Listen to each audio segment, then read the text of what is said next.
Alright, welcome back. Institutions of National Government, Unit 4, Video 21, Judicial Philosophy.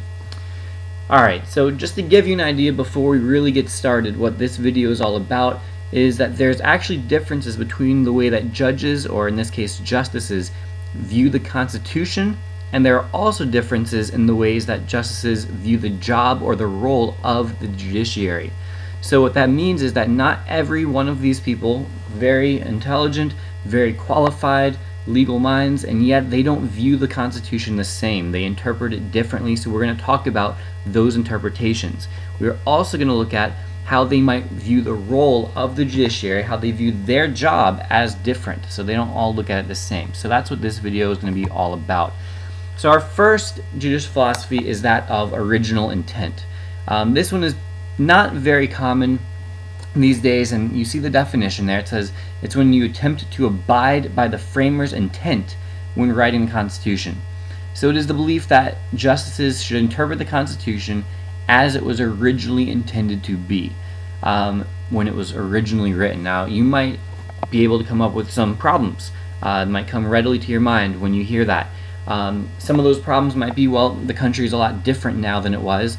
We're talking a time period of 225 years ago, so there are definitely things that they could never have anticipated, the way that the world is and the way technology and things like that and freedom has been expanded. So looking at original intent might be a little problematic in that way. Another way, those two men at the bottom there, that's James Madison and Alexander Hamilton, the two men who more than any other men had an influence and a role in writing the Constitution. And as we probably learned in American history, we know that the way that they viewed and interpreted the Constitution, just a few years later, they differed dramatically with each other. So they didn't even agree about what the Constitution meant. So if the people who wrote it didn't agree and didn't have one single intent, then it will be very difficult today to know what that original intent was. So this is one that probably is the least important of these five that we're going to go through, but it is still good to know. So it's what it sounds like. Original intent, go by the original intent. Alright, now we have two terms that we're going to contrast. So I would advise you to link the following two terms. We have judicial restraint, and the next one is going to be judicial activism. And these are really opposites of each other. So what we're talking about here is how judges view the job of the courts. Okay, so we're not to how they view the Constitution yet. We're looking at how they view their job. So the idea of judicial restraint, when you hear that word restraint, picture somebody, maybe they're handcuffed, their hands are tied in some way. They are not exerting power because they are being restrained.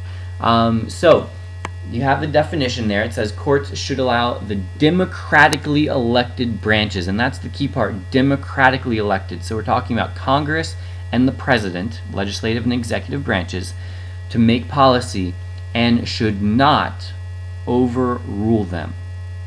Okay, so what is the idea behind this? So this is actually taking power away from the courts. Judicial restraint is judges who believe it is not their job, that they should, as much as possible, so this does not mean 100% of the time that they're going to always practice restraint, but means by and large, they should allow the other branches to make policy. So the question that naturally arises is why? Why would they believe that they should not overrule Congress and should not overrule the President, even if they personally may disagree with him or her or them? Well, the reason is because those branches are democratically elected. The people chose them to make policy. People did not directly elect federal judges or Supreme Court justices. So as a result, they are trying to allow the people to influence and to make policy as much as possible.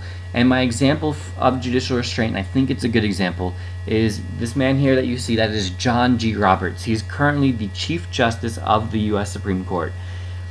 On the right side, you see President Obama, and you may recognize that picture. That is him signing the Affordable Care Act, sometimes known as Obamacare. He is signing that officially into law that day. Now, that became a huge Supreme Court case, and this isn't the point of the video, but as an example, that case went to the U.S. Supreme Court. And we have a Supreme Court that currently has 5 conservative justices, and we have 4 liberal justices. So many people thought that Obamacare was actually potentially going to be struck down. It was not.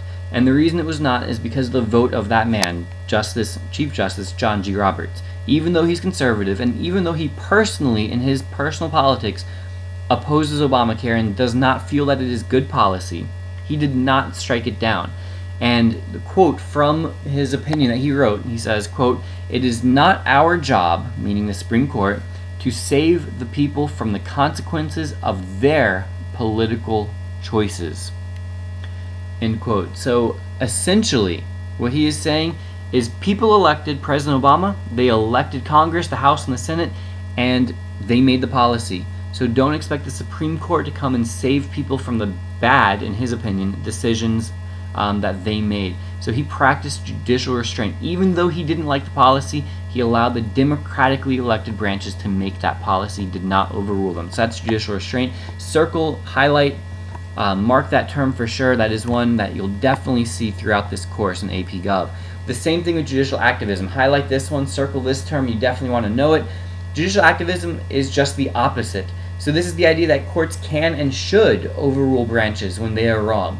So obviously wrong is subjective, so this does allow some opinion of the justices or the judges into their decision making, but if they believe that the branches are wrong, then they have a duty and obligation to overrule Congress or to overrule the president if they believe that they are in fact wrong. Alright, these last two terms, we have strict constructionism, and the next one is going to be a loose interpretation. Now we're talking about how they view the Constitution. So a strict constructionist view of the Constitution means that they believe that the Constitution, or their interpretation, I should say, of the Constitution is based on what is directly stated or clearly implied by the Constitution. So they are looking at the words in the Constitution. So Thomas Jefferson, if we think, my example is going to be of the national bank debate. Alexander Hamilton argued that there should be a national bank. Thomas Jefferson argued that there should not be. And the argument was pretty simple. Thomas Jefferson said, all right, if you want to make a national bank, then point to the line in the Constitution, go to Article 1, Section 8, Congress's powers, and show me where it says Congress has the power to make a national bank. And of course it didn't say that. So in Jefferson's mind, if it doesn't say it, then it cannot be done.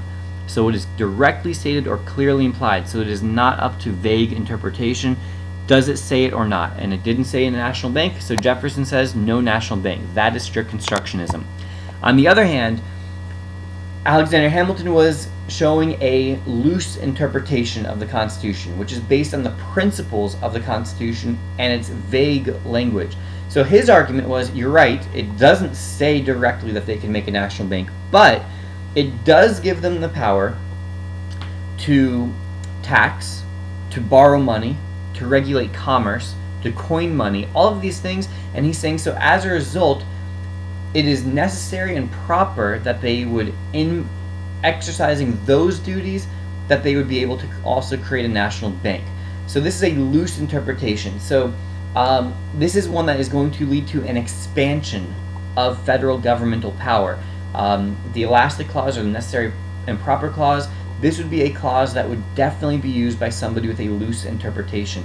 As with the Commerce Clause, as we've discussed in previous videos, the Supreme Court traditionally has taken a very broad interpretation of the Commerce Clause, allowing it to apply to a lot of things. So that is a loose interpretation, would be one that would support an expansion of governmental power, and that's why. So again, definitely highlight strict construction and loose interpretation. Those are definitely terms that you should be ready not only to answer on multiple choice, but to write FRQs about as well. Alright, this has been a Lamani production.